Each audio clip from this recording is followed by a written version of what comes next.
So moving on to justice. Sir, आपल्या preamble मध्ये social, economic आणि पॉलिटिकल असे 3 प्रकार जस्टिसचे सांगितले आहेत. तर कॉन्स्टिट्यूशन किंवा प्रिअम्बल या जस्टिस स्पेसिफिक टर्मसाठी काय म्हणतं? आपण आत्ताच वाचताना पाहिलं जस्टिस. पण कुठला justice? Social justice, economic justice and political justice.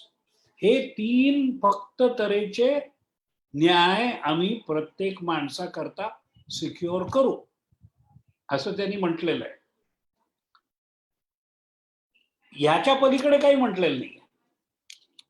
तेव्हा आम्ही लोकांना सोशल जस्टिस देऊ, इकॉनॉमिक जस्टिस देऊ, पॉलिटिकल जस्टिस देऊ. त्याच्यामुळे माझा नवरा मला मारतो याच्या जस्टिसचा विचार याच्यात घेतला गेलेला नाहीये. किंवा बगैर हेल्मेट मी रस्त्यावरून गाडी चालवत होतो, पण माझी स्पीड फक्त 10 किलोमीटर होती आणि तसंही माझं पडून डोकं फुटलं तरी खूप टणक आहे आणि काही होणार नाहीये, त्याच्यामुळे उगीच मला पोलीस छळतायत, असा भाग ह्या तऱ्हेच्या जस्टिस बद्दल कॉन्स्टिट्यूशन बोलत नाहीये. It is talking about a certain type of justice, नेमली सोशल जस्टिस और इकॉनॉमिक जस्टिस और पॉलिटिकल जस्टिस. एक काळ होता भारतामध्ये, जगामध्ये बायकांना मत नव्हतं, विमेन कुड नॉट वोट. 1920 साली सफ्रिजेट मुवमेंट इंग्लंडमध्ये उभारल्या गेली आणि बायकांना वोटचा अधिकार मिळाला.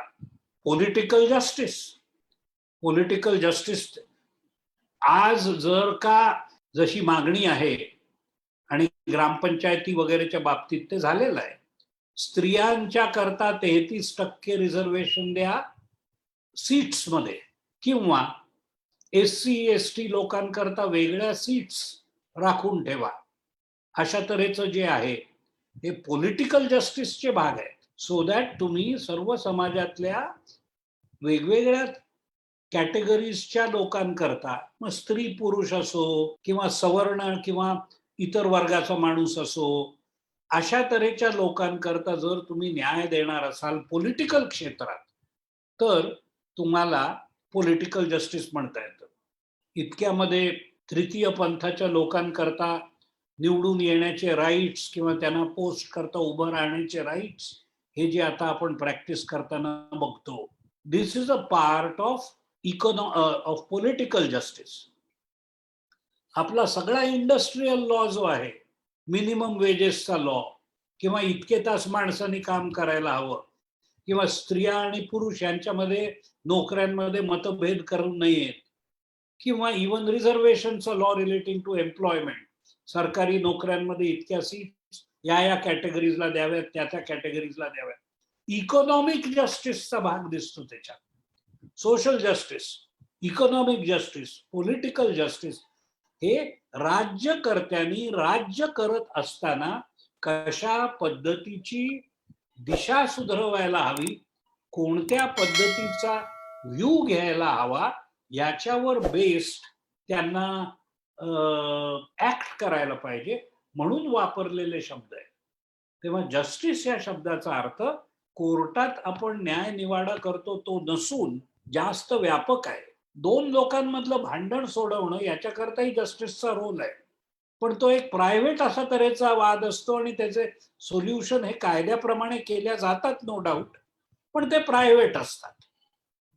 आता सुशांत सिंगचा खून झाला का फाशी गेला तो टांगला, प्रायव्हेट तऱ्हेची डिस्प्यूट आहे, याच्यात सोशल जस्टिसचा काही भाग नाहीये.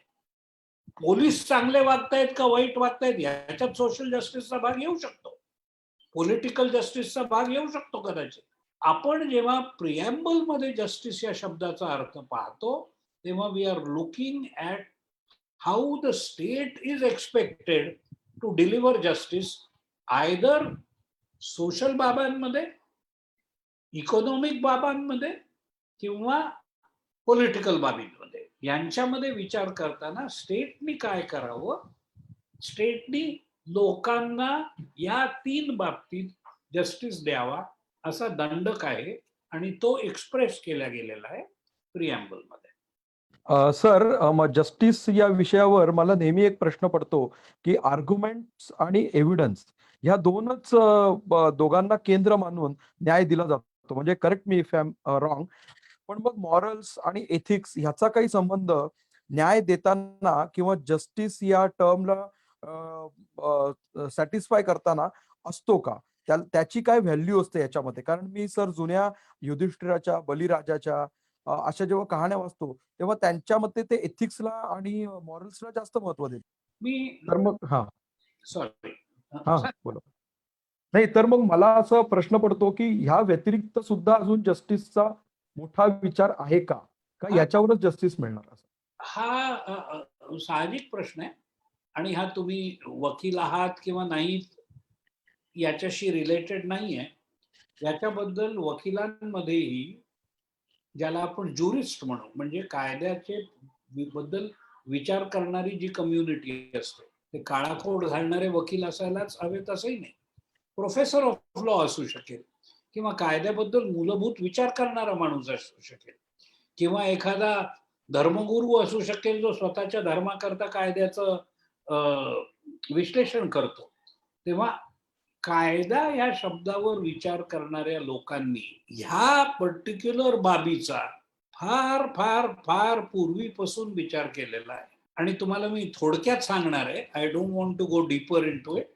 पॉलिटिकल सायन्सचे तुम्ही जर विद्यार्थी असाल किंवा आर्ट्सचे किंवा फिलॉसॉफीचे विद्यार्थी असाल तर यू विल नो की नॅचरल लॉचं स्कूल होतं. आणखीन एक एनॅक्टेड लॉ म्हणा किंवा स्टॅच्युटरी लॉ याचं स्कूल होतं. नॅचरल लॉ तुम्ही म्हणतात तसं एखादी गोष्ट न्याय्य आहे का, एखादी गोष्ट योग्य आहे का, एखादी गोष्ट चांगली आहे का, एखादी गोष्ट एथिकल आहे का, अशा गोष्टींबद्दल विचार करून मग लोकांच्या बिहेवियरवर एखादी गोष्ट ठरवल्या जायची. आता तुम्ही विक्रमादित्यच्या गोष्टी वाचा किंवा राजा भोजच्या गोष्टी वाचा किंवा अजून कोणाच्या गोष्टी वाचा. त्याच्यामधले प्रश्न सोडवताना राजा खूप प्रॅक्टिकल असा विचार करून त्याच्यातून काय जे सोल्युशन्स असतील ते द्यायचा. आणि त्याच्यामध्ये आपल्याला एक त्याचा विवेक दिसतो, त्याचा विचाराची प्रगल्भता दिसते किंवा त्याची सहिष्णुता दिसते.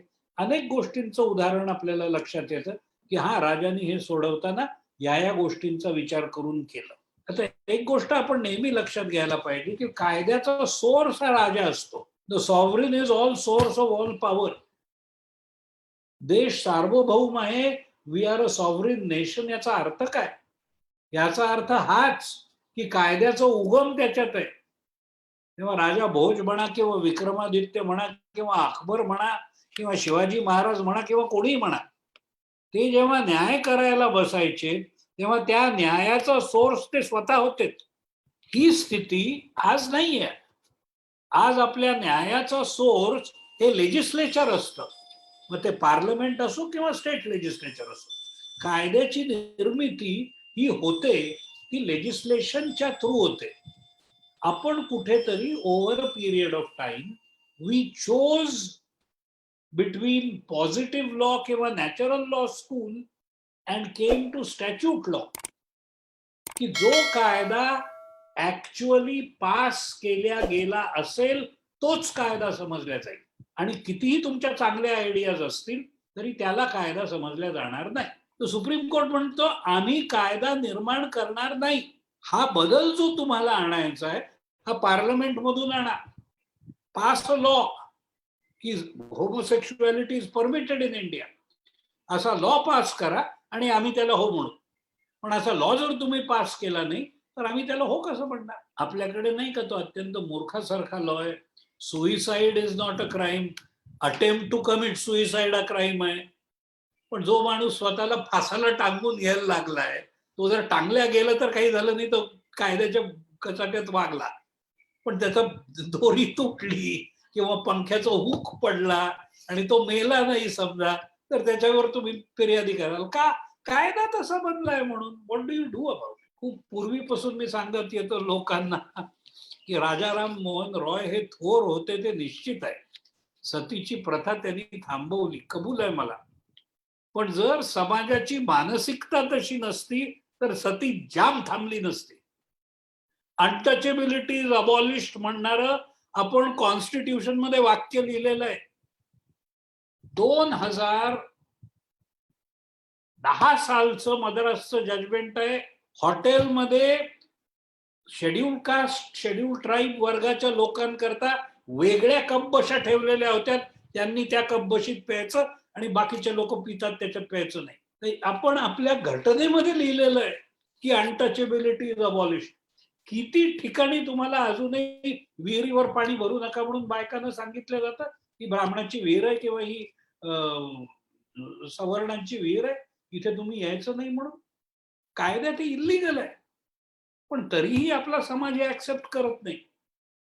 ज्या वेळेला आपण सती ऍक्सेप्ट केली, राजा राम मोहन रॉयचा ग्रेटनेस मी कमी करू इच्छित नाही, पण कुठेतरी लोकांची मनस्थिती बऱ्यापैकी बदललेली होती की त्यांनी हे ऍक्सेप्ट केलं.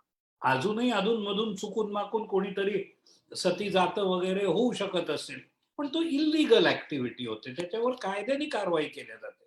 तुमच्या प्रश्नाचं उत्तर देताना मी तुम्हाला एवढंच सांगू इच्छितो की आपले देश आणि जगातले बहुतेक प्रगत देश हे स्टॅच्यूट लॉ फॉलो करतात. दे डोंट ओबे प्रिन्सिपल्स ऑफ नॅचरल लॉ किंवा दैवी दिलेला कायदा नाही, याला आपण थारा देत नाही.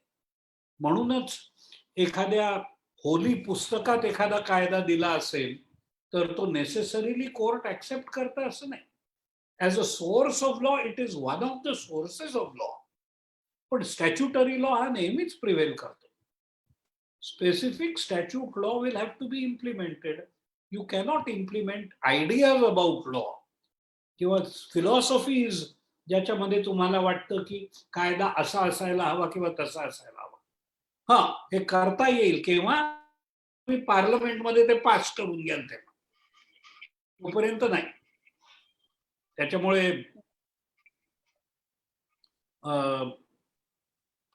ईदच्या दिवशी आम्हाला बकरा कापावाच लागतो. आनंदाने कापा, I have nothing against eating meat, पण सोसायटीमध्ये तुम्ही कापताय, कुठून अलाव करणार आहात तुम्ही? शेवटी आपल्या म्युनिसिपल लॉ खाली जर if every animal which is slaughtered to be eaten यांना तुम्हाला मेडिकली पास करून घ्यावं लागतं, त्याच्यावर ठप्पे मारावे लागतात, व्हेटरनरी डॉक्टरनी सर्टिफाय करावं लागतं आणि विशिष्ट अबेटर मध्येच ते तुम्हाला स्लॉटर करता येते, बाहेर करता येत नाही. तर माझ्या धर्मात सांगितलंय म्हणून मी माझ्या बिल्डिंगच्या खाली बकरा कापीने कुठून आला? It can't be accepted. Ultimately what the statute law says prevails. तुमच्या इमोशनला, तुमच्या विचाराला, तुमच्या धार्मिक गोष्टींना कायद्यामध्ये स्थान दिले जाते. तुम्हाला जर आजच्या सेशन नंतर कॉन्स्टिट्यूशन बद्दल किंवा प्रिएम्बल बद्दल काही प्रश्न असतील, काही शंका असतील, तर आम्हाला त्या शंका नक्की कळवा. धन्यवाद. अविरत थोडं सोशल.